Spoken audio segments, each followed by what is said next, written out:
Baiklah, karena sudah jam 2 ya, jam 2 siang, kita mulai saja perkuliahan online-nya, yaitu mata kuliah Sistem Informasi Akuntansi.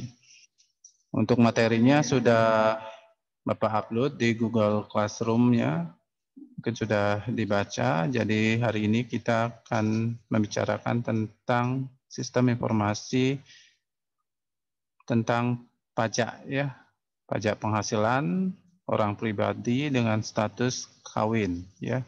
Jadi wajib pajak itu nanti akan ada beberapa status ya, ada status tidak kawin, ada status kawin, dan ada statusnya antara suami dan istri pendapatannya dijadikan satu ya. Jadi topik hari ini yaitu statusnya wajib pajaknya yang statusnya kawin ya. Untuk yang kawin nanti akan dibedakan juga ya. Ada beberapa ya. Yang pertama statusnya kakak atau kepala keluarga, artinya hanya ada satu orang yang memiliki pendapatan ya.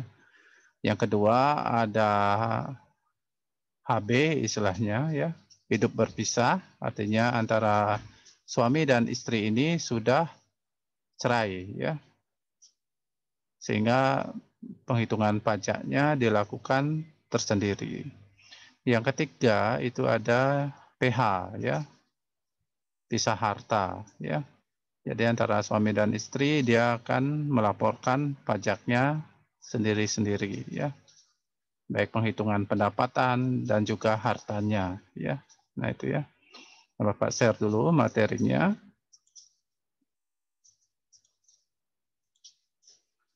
Nah, di sini sudah ada contoh kasus di mana nama wajib pajaknya yaitu Susilo dengan status kawin dan punya tanggungan 2 orang ya. Jadi di sini Bapak isi K Susilo K/2 ya. Gaji yang diterima oleh Susilo di sini adalah 12.100.000. Iuran pensiunnya 4,5% ya. Nah, dari data ini kita coba hitung ya berapa pajaknya dan gaji bersih yang dibawa pulang ya setelah dihitung pajaknya ya. Pertama kita analisa dulu faktor penambahnya apa ya. Yang pertama ada gaji bersihnya 12.100.000. Kemudian penghasilan lain-lainnya 0, sehingga 12 juta ditambah 12.100.000 ditambah 0, hasilnya 12.100.000 ya. Kemudian untuk pengurang ya, untuk pengurang di sini catatannya batas maksimum untuk biaya jabatan ya, itu maksimum 500.000 ya. Misalkan mendapatkan biaya jabatan 600.000, tetap dibuat 500.000. Kecuali jika biaya jabatannya di bawah 500.000 baru dibuat nominal yang berapa hasil yang didapatkan ya, yang di bawah 500.000. Misalkan 400.000 dibuat 400.000 ya. Jadi maksimum untuk biaya jabatan itu adalah 500.000. Berdasarkan peraturan pajak saat ini ya. Karena pajak itu berubah-ubah terus peraturannya. Biasanya ganti presiden, biasanya ganti kebijakan. Ya. Di sini untuk biaya jabatannya jadinya 5%. Ya, 5% dikali 12.100.000. Itu hasilnya berapa? 605.000. Karena dia melebihi nilai 500.000, maka kita buat 500.000 bukan 605.000 ya, karena sudah melebihi batas maksimum. Kita buat 500.000 ya, karena melebihi nilai 500.000. Kemudian untuk iuran pensiun, nah di sini ketentuannya 4,5% misalnya ya. Jadi 4,5% dikali jumlah penambah 12.100.000. Itu hasilnya 544.500. Kemudian kita tambahkan jumlah pengurang, biaya jabatan 5% ditambah dengan iuran pensiun 544.500, hasilnya 1.044.500. Kemudian jumlah penghasilan dalam sebulan ya dari segi perpajakan ya 12.100.000 dikurangi dengan jumlah pengurang yaitu 1.044.500, itu hasilnya 11.055.500. Kemudian jumlah penghasilan dalam setahun 11.055.500 dikali 12 ya. Hasilnya 132.666.000.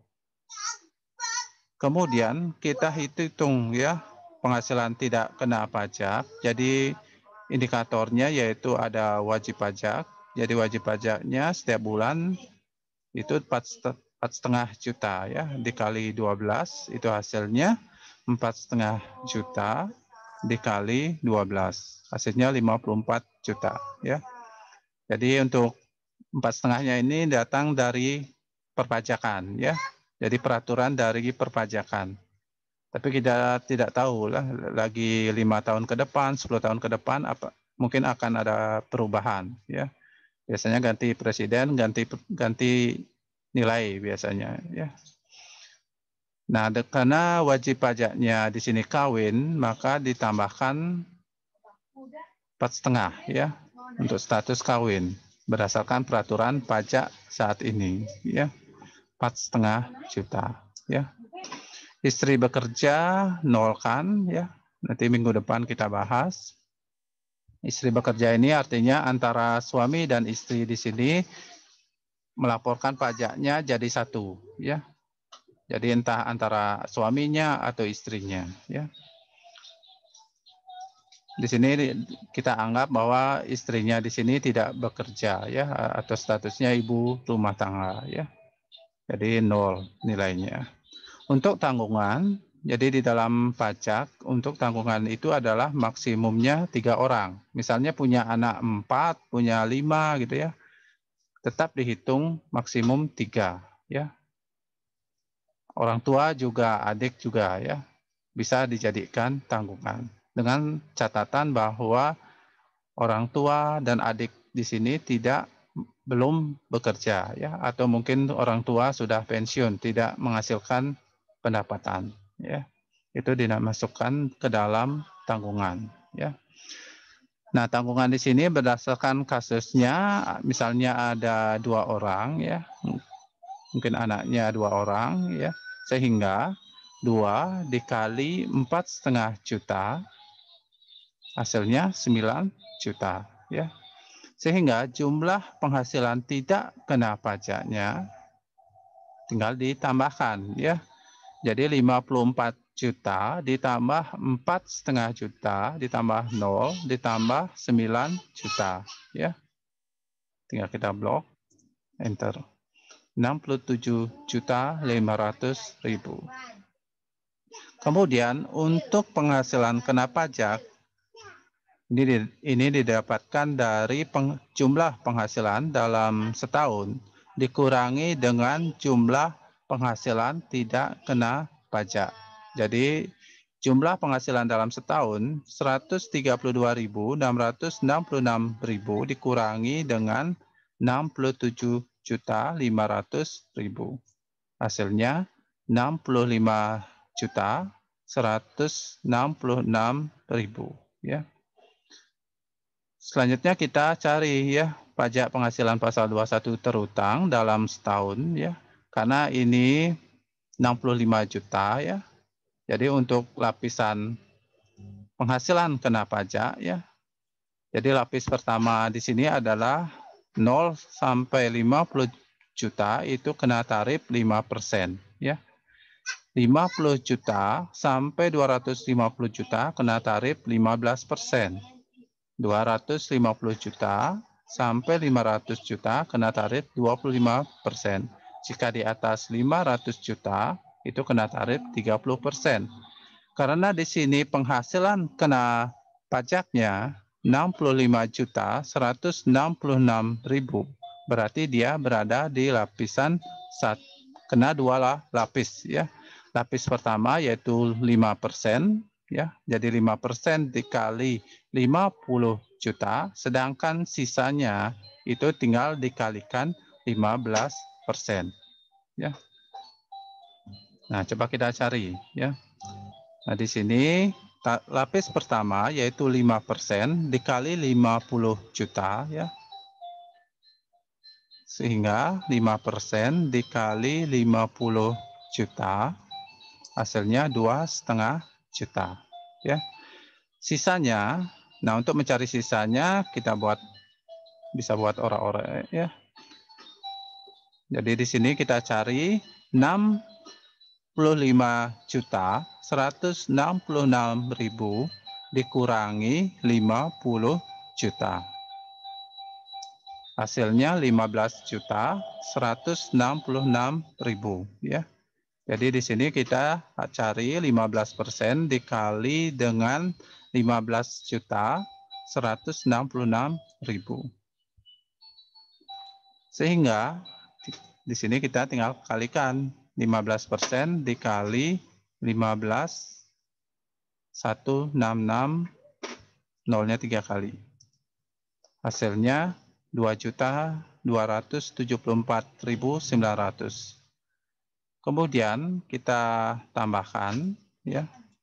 Tambahkan 2,5 juta ditambah 2.274.900, itu hasilnya 4.774.900.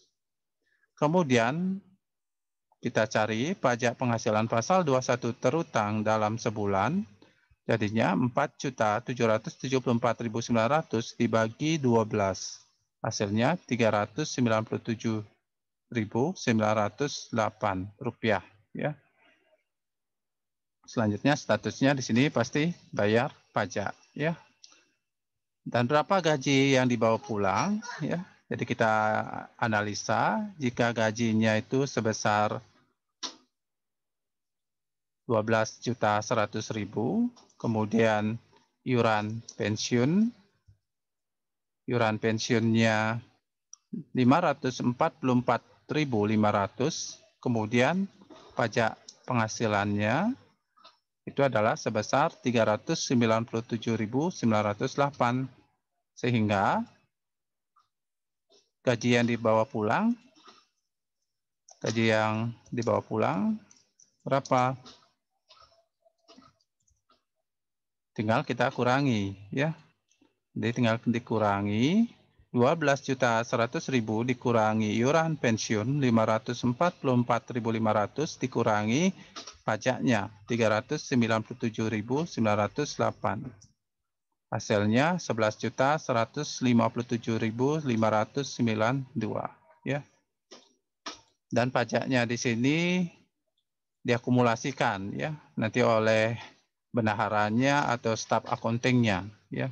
Jadi kita sebagai seorang karyawan jika sudah dipotong ya gaji kita ya oleh perusahaan, kita harus meminta bukti potong kepada perusahaan ya sebagai nanti bukti bahwa kita sudah membayar pajak ya.